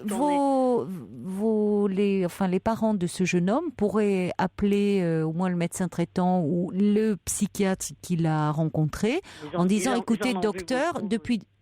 C'est ce que j'ai dit à mon Depuis fils, 2012, ça ne s'arrange pas. Voilà, j'ai dit, c'est pas... même les hommes ont des défaillances, même de voir un psy ou deux. J'ai dit, mais est-ce qu'il en a vu beaucoup et est-ce qu'ils sont du même avis ? Alors mon fils m'a dit, mais tu penses bien qu'on en a vu beaucoup, ils sont tous du même avis. Ça me paraît un peu... Franchement, ça me paraît un peu étrange. Hein. Mais moi aussi, il y a un très gros décalage entre ce que vous décrivez et le fait que les psys qu'ils auraient vu, alors maintenant c'est plus 2, c'est beaucoup. Donc ça veut dire qu'au départ, votre petit-fils était d'accord pour les rencontrer. C'est-à-dire qu'il a fait une fois ou deux et ça l'a pas intéressé. Donc ils ont laissé tomber. Non, mais il est clair qu'on ne peut pas obliger un jeune homme de cet âge-là à aller à faire une psychothérapie s'il n'en a pas le désir. Mais à ce moment-là, on peut peut-être au moins essayer de lui prescrire un traitement en disant est-ce que ça vous dérange pas de ne plus avoir goût à rien ? Est-ce que vous aimeriez retrouver un petit peu de vitalité, ce qui vous faisait plaisir avant, retrouver plaisir ? Lui poser la question et au moins voir si le traitement fait effet. S'il fait pas effet, il va pas prendre un traitement pour rien. Mais si avec le traitement, il retrouve un peu d'énergie et de vitalité, peut-être qu'à ce moment-là, il en retrouverait aussi pour aller parler de lui et de ce qui ne va pas. Il me semble. Bon, quelque chose qui pourrait déclencher. Voilà. S'il y avait d'autres cas parce que moi j'ai des amis, j'ai une amie qui est médecin général. Il a dit, mais il y a beaucoup de jeunes actuellement qui n'ont pas les problèmes que sa mère a eu et qui sont dans le même état. Oui, c'est pas forcément lié au problème de sa mère. Ils ne boivent pas, ils ne fument pas, parce que l'alcool aussi pourrait être induit là-dedans. Et ils ont plus envie de faire quelque chose. Oui, bien sûr. Ça n'existait pas à mon époque, parce que je suis assez ancienne, moi, mais si vous voulez, de décrocher d'un seul coup de tout. Bien sûr. Alors, peut-être que le médecin traitant peut être de bons conseils, hein. Peut-être que le médecin traitant, parce que il refuse peut-être l'image du psy compte tenu de ce qu'a eu sa mère, ou peut-être parce que ça lui fait peur, ça l'angoisse. Mais à ce moment-là, le médecin traitant, s'il a un bon contact avec lui, s'il le suit pour jusque-là ses problèmes de santé, pourrait être un bon intermédiaire. Mais je suis d'accord avec vous, Marie. Ça serait bien qu'il rencontre quelqu'un. Et comment faire ? Alors son père s'énerve quand j'en parle. Il dit non, moi je fais confiance au docteur. Mais moi je vois qu'on lui fait rien, qu'il est dans la nature tout seul.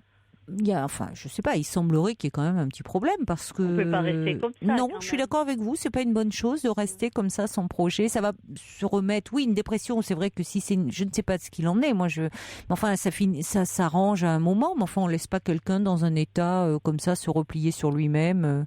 Voilà, ce qui peut arriver, on peut traverser un épisode où on est un peu déprimé à 22 ans, à 20 ans, mais c'est important de trouver un soutien. Voilà. Alors, ça peut être l'interlocuteur, ça peut être le médecin de famille, hein, parce qu'il connaît bien le jeune et voilà, quelqu'un en tout cas à qui il peut parler. D'accord. Voilà. Alors, bon courage. Voilà. Mais vous avez bien fait de vous y intéresser et puis peut-être vous pourriez dire à votre petit-fils, dire quand même, ça serait important jusque-là, tout ce qui te faisait plaisir. T'en fais pas, ça s'arrangera, t'en fais pas. Oui, mais peut-être pas tout seul. Il veut vous rassurer, mais dire ça serait bien qu'il puisse un peu être soutenu et être un peu aidé, parce qu'il sait qu'il y a quelque chose qui se passe. La séparation, il arrive à un moment aussi où il doit s'engager. Un peu, tout ça est compliqué. C'est un âge qui est difficile, et c'est bien d'être un petit peu accompagné par quelqu'un d'extérieur. Et par son école, il a fait beaucoup de stages à l'étranger. Il a été en Amérique et tout. Il a fait beaucoup. Est-ce que il a eu une trop grande fatigue là-dessus et maintenant il le paye peut-être, je sais pas. Il peut avoir été fatigué. Il peut. Bon, mais ça peut. Non, mais vous savez. Médicaments, sans rien. Oui, en tout cas, c'est ça. Il faut qu'il soit entouré d'une certaine façon. Alors je comprends que les parents soient un peu désemparés parce que c'est pas comme avec un petit enfant qu'on peut prendre par la main et accompagner. Ah oui, et puis là, néanmoins, il faut quand même rappeler, et puis au besoin rappeler les psychiatres qui ont été consultés pour leur dire que la situation n'évolue pas et qu'est-ce qu'ils conseillent dans ces cas-là, pour faire le point. En tout cas, dans la mesure où il est chez ses parents peuvent dire, écoute, non, tu peux pas continuer dans cet état où tu passes tes journées enfermées, isolées. C'est pas un mode de vie pour un jeune homme. Et puis donc il faut quand même un petit peu le dire. Voilà. Et quitte à rappeler les médecins en disant que ça n'a pas évolué depuis la dernière fois, et qu'est-ce qu'ils conseillent. Il faut changer son fusil d'épaule. Oui, tout à fait. Je suis d'accord avec vous. Voilà. Merci de votre confiance. Merci bien. Au revoir, Marie. Au revoir. Et des mails qui arrivent. Sylvie qui me dit sous ma couette douillette et à défaut de présence à mes côtés. Je vous écoute aussi en ayant l'impression d'une forme de compagnie, en attendant des jours meilleurs où je ne vous écouterai plus. Quand vous aurez trouvé de la compagnie et quelqu'un à mettre sous votre couette, ma chère Sylvie, écoutez, je vous le souhaite quand même, voilà. Et puis peut-être de temps en temps, vous écouterez avec des écouteurs pendant que votre amoureux dormira. Suzanne, elle dit, moi je vous écris depuis peu, mais je vous écoute depuis longtemps et assidûment. Ces 2 heures de partage sont un excellent moyen d'affiner notre écoute, notre ouverture d'esprit et d'exercer notre tolérance face à tous ces témoignages différents et cependant si proches de nos expériences à tous. Alors merci à tous les auditeurs qui témoignent. Merci pour vos mails, ça fait plaisir de vous lire. Allez, on accueille maintenant une autre Marie. Bonsoir. Oui, bonsoir. Bonsoir Caroline. Marie. Je vous remercie d'avoir pris mon Je vous en prie. Je vous écoute depuis longtemps. Et merci. Voilà, comme je disais à Paul tout à l'heure, ça va paraître un peu ridicule ce que je vais dire. Mais voilà, j'ai eu 70 ans ces derniers jours. Oui. Et depuis ma naissance, je n'ai jamais reçu en cadeau ne serait-ce qu'une fleur des champs. Ah bon? Ben oui. Et pour vos 70 ans, alors, vous les avez pas fêtés? Il n'y a pas eu... Non, je suis toute seule. Je me suis mariée à 20 ans. Oui. Donc nous n'étions pas assez riches l'un et l'autre pour avoir des fleurs. Donc, oui, mais enfin, comme vous dites, des fleurs des champs ou des fleurs dans les jardins, on peut en avoir quand même. Oui, mais on n'habitait pas dans un jardin, on n'avait pas de jardin. Et donc, à l'époque, on faisait des photos chez le photographe qui avait 2 grands bouquets de fleurs. La belle famille ne m'a pas... Ma famille était dispersée dans toute la France parce que nous revenions d'Algérie, donc il n'y avait personne. Ma belle famille ne m'a pas offert un bouquet de fleurs. Ou quand même, c'est... oui. Ensuite, j'ai eu 3 enfants. Oui. 2 garçons, une fille. Mm-hmm. Et ma belle famille qui était sur place ne m'a même pas, ni mes belles-sœurs qui avaient à peu près mon âge, à 1 an ou 2 ans près, personne ne m'a offert, même mon ex-mari ne m'a pensé à m'offrir une seule fleur.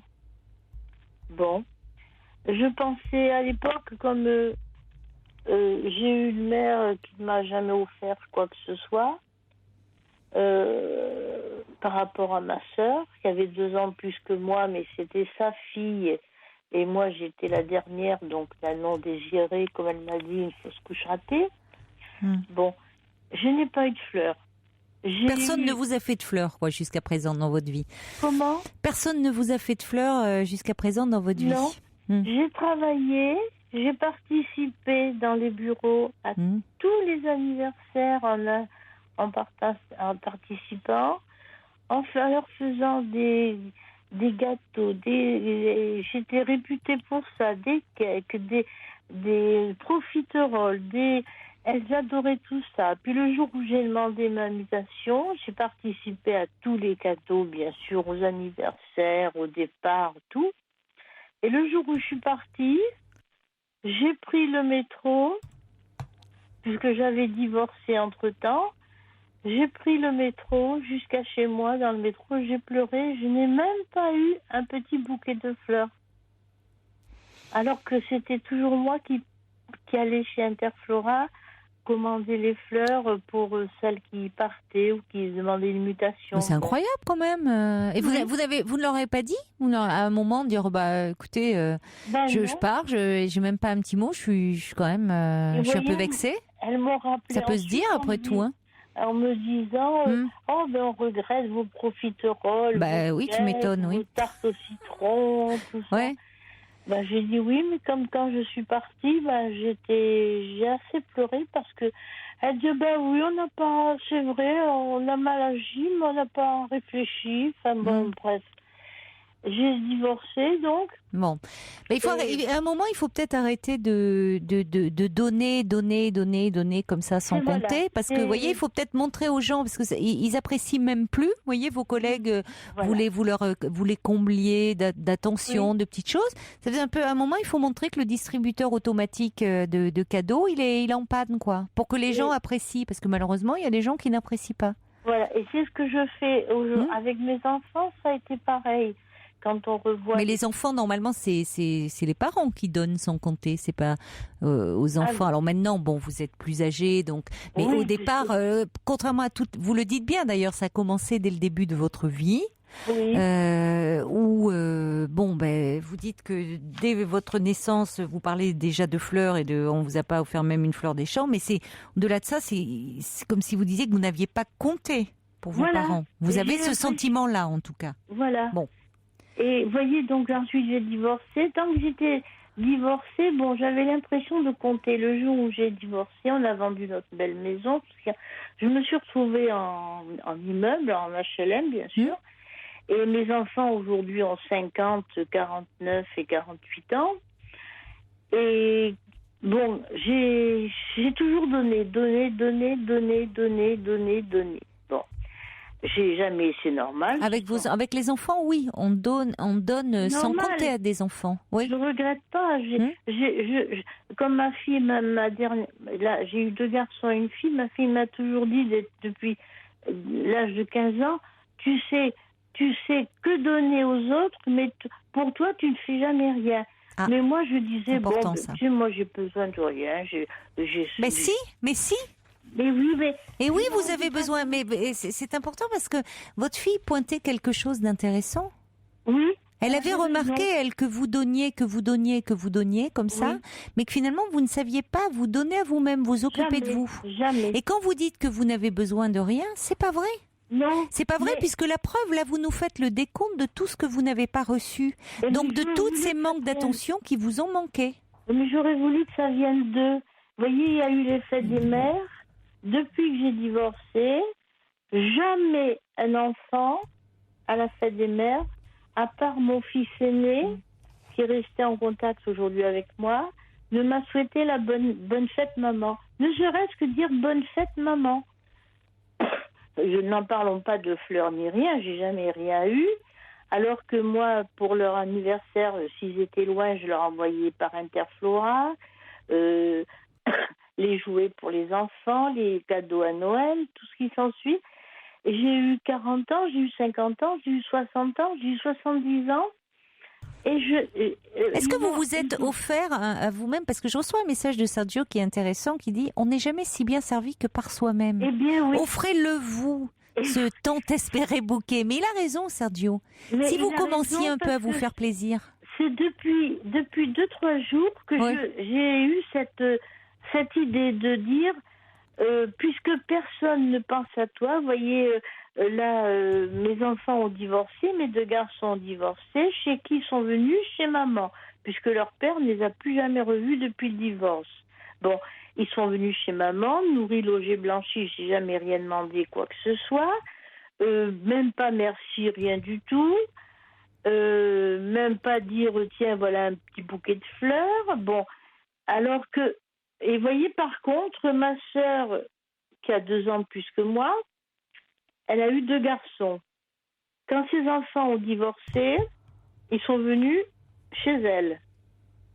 Elle les a mis à la porte. Elle a dit non, vous débrouillez, vous partez, moi je ne me priverai jamais de rien pour vous. Et aujourd'hui, vous voyez, hier elle m'a appelée, elle m'a dit j'espère que pour tes 70 ans, tu as eu un bouquet de fleurs de tes enfants. Alors je lui ai dit oui parce que j'ai eu honte. Mais c'est là que ça m'a ouvert un peu les yeux. Parce qu'elle est à tous les anniversaires, à tous les 50e, à tous les anniversaires, à toutes les fêtes des mères. Elle a un fils qui est homo, que j'ai toujours défendu depuis 40 ans, parce qu'il me l'avait dit à moi en me disant « Tata, je te le dis parce que tu comprends mieux que ta sœur. » Eh bien, elle le traite de malade mental. Mais n'empêche qu'il lui envoie un beau bouquet de fleurs. Mais ça, vous savez, parfois, les enfants en poussant à l'extrême, je dis pas que c'est le cas de cette dame-là, mais les enfants maltraités sont ceux qui souvent restent le plus attachés à leurs parents. Et vous voyez, l'autre fils, pareil, qui a été mis à la porte et qui, au mois de décembre, il y a 2 ans, lorsqu'il y a eu cette neige énorme, il a dormi 1 mois dans sa voiture avec ses 2 enfants parce que ma sœur les a mis dehors. Moi, je n'ai jamais mis un enfant dehors quand ils ont divorcé. Oui, mais vous avez peut-être un peu de mal à vous affirmer, à vous faire respecter, à vous respecter, y compris par vos propres enfants. C'est-à-dire que chez vous, tout est dû. Alors que autant quand les enfants sont petits, c'est normal de leur donner sans compter. Mais après, quand vous dites que vous avez hébergé vos fils après leur divorce, ils sont venus chez vous, et il n'y a même pas une petite attention. Il s'agit pas après, c'est pas en termes de parce que vous revenez tout le temps sur les fleurs, mais c'est symbolique. C'est une attention, c'est une attention vis-à-vis de vous. Donc il serait important de pouvoir dire à un moment les choses. Ce que disait votre fille, c'est-à-dire que vous donnez beaucoup et certainement aussi, il y a de la générosité de votre part, mais aussi parce que vous donnez ce que vous-même vous n'avez pas reçu et que vous aimeriez tellement recevoir. C'est-à-dire que je donnais beaucoup parce que je voulais que ma mère même, je voulais toujours être première au lycée, à l'école communale, au lycée. J'ai toujours réussi au lycée. Pour que ma mère puisse m'aimer, jusqu'au jour où elle m'a dit « Oh, de toi, de toute façon, tu es de trop, tu es une fausse couche ratée. » Bon, alors, j'ai cru qu'en donnant, peut-être que je serais aimée. Et vous continuez. Et voilà. Alors, c'est depuis 2-3 jours que ma sœur m'a appelée. Oui. J'ai dit oui, j'ai reçu. Et puis, vous voyez, quand j'ai fait 2 infarctus il y a 2 ans. Oui. Et... Par la société où je travaillais, on avait une grosse prime, une assurance vie, jusqu'à 65 ans. Oui. Et quand j'ai fait ces infarctus, mon fils, mon second fils, est venu me voir à l'hôpital. Ça m'a fait énormément plaisir, lui qui n'était jamais venu. Bon, il est venu, puis au bout de 5 minutes, il m'a dit, au fait... est-ce que tu as fait le nécessaire? Parce que quand j'ai divorcé, j'étais obligée de leur dire qu'on avait ça jusqu'à 65 ans. Et c'est là qu'il m'a dit, au fait, est-ce que tu as fait le nécessaire pour la prime si tu as été morte, par exemple? Alors j'ai dit, tu sais, je n'aurais eu ça que jusqu'à 65 ans. Maintenant, c'est trop tard. J'en avais 67. Bon, il est parti. Et 2 jours après, je l'ai appelé, je lui ai dit, au fait, tu n'es pas venu me voir parce que je n'ai personne pour me faire mes commissions, alors que je suis autonome de toujours. Je conduis, Alors je pourquoi n'ai vous jamais lui rien demandez demandé. Oui. Vous savez ce qu'il m'a répondu? Oui. Il m'a répondu, écoute maman, tu es bien gentille, mais aujourd'hui tu ne sers plus à rien. Tu ne sers plus à rien, tu peux mourir parce que de toute façon tu ne vaux plus rien. Non, mais c'est incroyable là. C'est horrible. C'était du 4e degré ou c'était sérieux? Ah non, Ou c'était sérieux. Et comme je n'avais pas compris, il est revenu un mois après, il a sonné chez moi, je ne savais pas que c'était lui. J'ai ouvert et j'ai dit, mais pourquoi est-ce que tu m'as dit ça? Il me dit, mais tu n'as pas compris que depuis que tu n'as plus cette assurance vie, tu ne vaux plus rien, tu peux crever parce que tu ne vaux plus rien. Non, mais. Et il est parti. C'est surréaliste, mais attendez. Et vous lui avez. Mais vous lui avez dit après que qu'il arrête de vous parler de cette façon-là? Ah, je l'ai mis dehors, j'ai coupé les Oui. ponts. J'ai coupé les ponts. Parce que ça n'était Mais il va pas bien, votre fils, enfin, je veux dire, pour être dans un état comme ça, enfin, quel que soit, oui. Quand il est né, c'était le deuxième, mon mari l'a toujours refusé. Il a brimé cet enfant et c'est toujours moi qui l'ai défendu. Et en guise de remerciement, voilà ce qu'il m'a dit il y a 3 ans. Oui, mais parce il est dans une grande violence vis-à-vis de vous, mais enfin, il doit, dans sa vie en général, il doit pas aller bien, hein, non, pour tenir de tels propos. Oui. Sa femme a voulu divorcer. Mais vous n'avez plus de contact avec lui? J'ai coupé les ponts. Oui, vous J'ai avez bien changé fait. mon numéro de téléphone. Vous avez bien fait, oui. Et je lui ai dit, ne remets plus. Et c'était mon fils, pas le préféré, mais presque, avec ma fille, puisque j'avais eu 2 garçons. Finalement, c'est l'aîné qui a 50 ans, qui était le moins proche de moi, qui est aujourd'hui le seul qui me reste. Ben oui, parce que lui, il attend au fond certainement quelque chose de vous et voilà, parce que c'est pas. Ça dépend comment on aime ses enfants. C'est-à-dire, vous voyez, vous dites que votre fils était le préféré, mais il y a dû y avoir des choses qui se sont quand même pas très bien passées. Mais disons qu'il faisait tellement de bêtises que mon fils aîné et ma fille, on disait toujours bon. On va dire à papa que c'est... Oui. Moi, je disais toujours, je vais dire que c'est moi qui ai cassé... On lui a acheté un appareil, par exemple, un poste un transistor. Moi, je vous dis ça comme ça. Oui, vous passiez sur tout. Sur toutes ces bêtises et tout, mais finalement, bon, ça voilà. ne pas on toujours disait service. Avec mon fils aîné et ma fille, on va dire que c'est moi, comme ça, parce que mon fils aîné me disait, sans ça, il va le tuer. Il va le tuer parce qu'il était très brutal, mon ex-mari. Donc... Et puis aujourd'hui, c'est au lieu de se retourner. Oui, il s'en prend à vous, il y a quelque chose. Oui, il avait peur de son père, mais il s'en prend à vous parce que bon. Enfin, écoutez, de toute façon, quels que soient ses griefs d'enfant, il n'a pas à vous parler en tenant des propos aussi violents. Mais il serait quand même grand temps, parce que votre histoire, ce manque d'amour, ce manque de reconnaissance remonte à très loin, au moment de votre naissance. Oui. Donc, vous voyez, il est jamais trop tard pour essayer d'être un peu plus doux vis-à-vis de soi-même.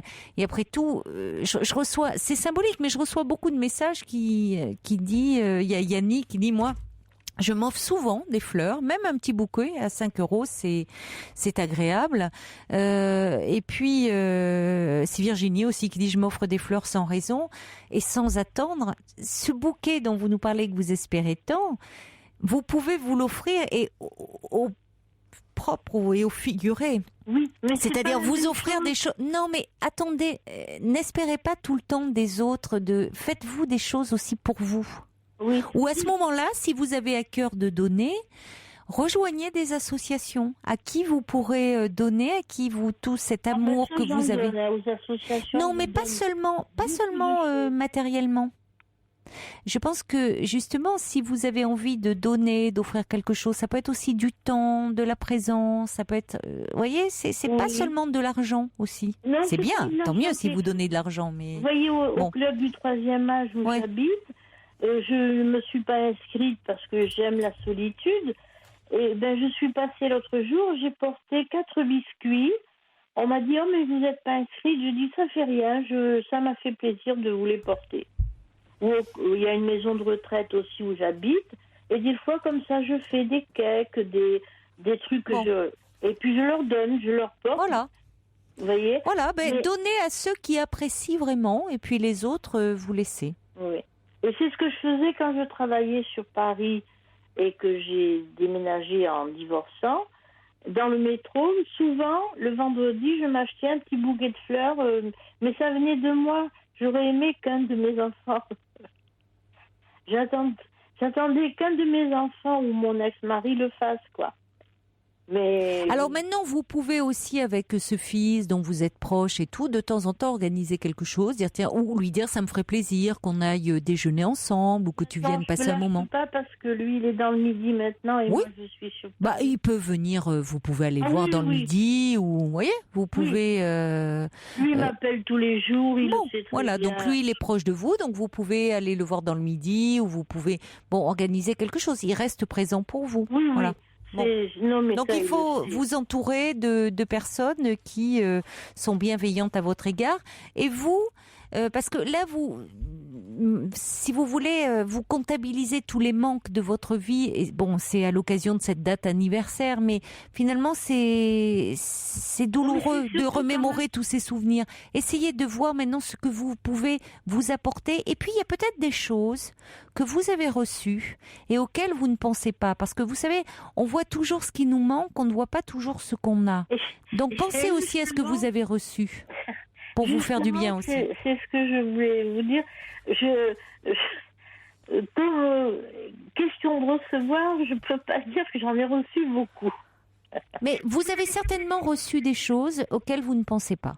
Oui. Et plutôt que j'entends, je sais bien qu'il vous a manqué beaucoup de choses dans votre vie, mais peut-être pour vous mettre dans une autre disposition d'esprit, au lieu de comptabiliser tous vos manques et de ressasser ça, ce qui vous fait souffrir, essayez aussi de voir des petites choses que vous avez reçues dans votre famille, pas seulement dans votre famille, de la part d'inconnus. Ça peut être un sourire, ça peut être un mot gentil, ça peut être une petite chose. C'est pas forcément du matériel, ça peut être un regard, quelque chose. Et ça fait du bien. C'est quelque chose qui un peu inverser le mouvement, inverser la mécanique et de voir le verre d'eau, je dirais, à moitié plein plutôt qu'à moitié vide. Vous voyez, parce que ça fait du mal aussi de ressasser comme ça. Non, mais c'est surtout les questions des fleurs, vous voyez. Eh bien, offrez-vous-le ce bouquet pour votre anniversaire. C'est ce que dit Nadia. Elle dit, allez, moi je vous offre le plus beau bouquet que vous avez tant espéré. Nadia qui vous embrasse. Et puis Fatia qui est prête à vous envoyer ses coordonnées par mail. Nejout qui dit, vous méritez d'être aimé. Je n'ai pas d'ordinateur. Vous voyez, par exemple, là j'ai fait encore un cadeau à mon fils aîné. Je voulais m'acheter un ordinateur portable. Eh bien, plutôt que de m'acheter à moi un ordinateur portable, j'ai préféré l'envoyer cette somme à mon fils aîné. Eh bien, c'est dommage. Eh bien, je le regrette pas. Bon, alors si vous l'avez fait avec cœur, tant mieux, mais offrez-vous aussi. Alors, oui, mais écoute, oui et non. C'est-à-dire qu'à la fois, vous dites, je fais ça, mais moi, vous voyez, moi, on me fait rien. Alors, essayez, commencez, il n'est pas trop tard pour bien faire, à vous faire plaisir. C'est vrai. Un petit peu. Et Sylvie qui dit, pourquoi attendre des autres ce qui ne vient pas ? Sylvie qui dit, moi je viens de m'offrir 2 belles jacinthes. Voilà, j'ai eu un coup de grisou. Parfois je m'offre un peu de parfum, un peu du maquillage et ça fait du bien. Oui, c'est vrai. Donc commencez aussi un peu à vous faire plaisir à vous. Et commencez, à vous acheter un beau bouquet de fleurs. Eh ben, vous allez apprendre. J'ai jamais su. Achetez-vous un beau bouquet de fleurs. J'ai eu l'impression que je comptais pour rien, quoi. Ben, dites-vous que vous comptez. Voilà. Voilà. Ben, écoutez, je vous remercie, Caroline. Je vous embrasse. Au revoir. Merci. Au revoir, Marie. Merci à toutes celles qui ont répondu. Merci. Pour parler à Caroline Dublanche, appelez le 39 21 34 centimes les minutes. Ouais, ça vous fait réagir, les fleurs qu'on s'offre, les fleurs qu'on ne nous fait pas. Et il y a Florence qui dit je m'offre régulièrement un bouquet de fleurs que je mérite bien. Parce que des amis parfois pensent pas à m'en offrir. Donc je comprends très bien la dame qui parle avec vous en ce moment. Mais c'est important de savoir aussi se gâter et se faire plaisir. Voilà, plutôt que d'attendre, dire après tout, c'est vrai que s'offrir des fleurs pour soi symboliquement c'est très important parce que on regarde ce bouquet, c'est un petit peu de printemps qui entre, on en a bien besoin en ce moment dans la maison. À propos de conditions climatiques, d'ailleurs, un petit mail d'Olivier le patrouilleur, ça fait plaisir, ça faisait longtemps qu'on ne l'avait pas eu, qui dit les conditions climatiques sont très difficiles sur la Haute-Normandie. Près de 20 cm de neige dans mon jardin, il y a un vent terrible. Alors je vous écoute pour me donner du courage, car je viens d'être appelée en renfort pour épauler mes collègues. Prudence sur les routes cette nuit. Restez au chaud si vous le pouvez et courage à tous ceux qui luttent contre la neige pour la sécurité des autres. On accueille maintenant Charlotte. Bonsoir Charlotte. Oui, bonsoir Caroline. Bonsoir. Je voulais juste revenir très rapidement sur ce qui a été dit après le journal de minuit concernant cette dame qui s'inquiétait pour son petit-fils. Pour son petit-fils, oui. Oui. Donc je sais qu'il reste à peine 4 minutes. Donc moi je voulais un peu témoigner dans le sens où ça m'est arrivé également quelques années, voire même l'année dernière, de tomber dans une dépression, mais qui était quand même assez intense, puisque je mangeais plus, j'avais plus envie de sortir, etc. Et je trouvais ça très très important qu'il aille voir quelqu'un, même si les 2 premiers qu'il a vus ne lui ont pas satisfait, qu'il trouve la bonne personne, parce que ça fait quand même assez longtemps qu'il est dans cet état-là. Et surtout que ses parents soient là pour lui, donc pas du tout le forcer à prendre des médicaments, mais essayer d'aller dans son sens et surtout le convaincre d'aller consulter. Voilà, moi mes parents, ils m'ont toujours, voilà, je suis rentrée en dépression suite à une maladie de ma mère qui a duré peu de temps. Oui. J'étais très jeune, j'avais 12 ans.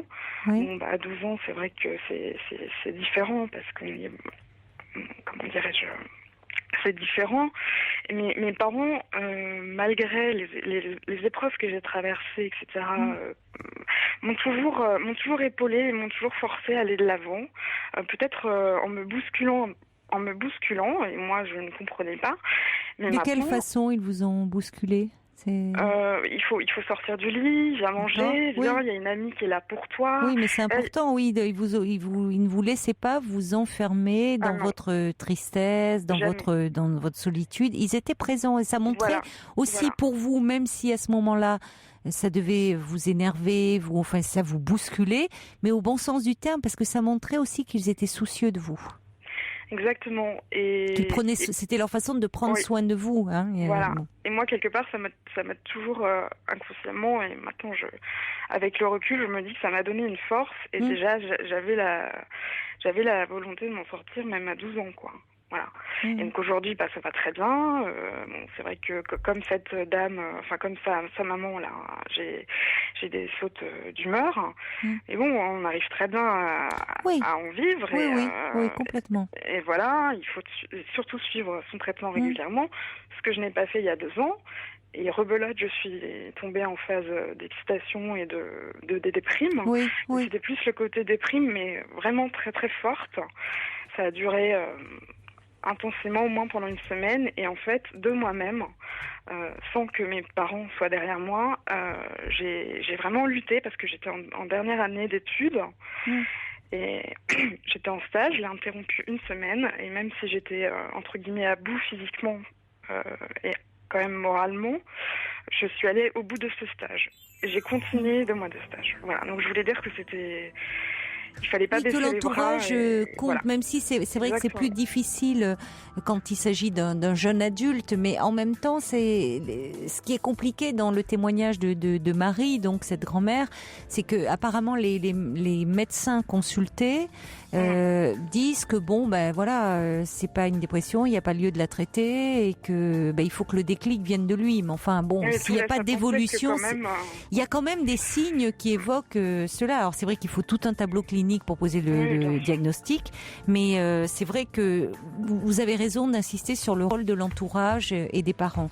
Merci beaucoup Charlotte de votre témoignage. Merci d'avoir été très concise. Au revoir. Très bonne soirée. Au revoir.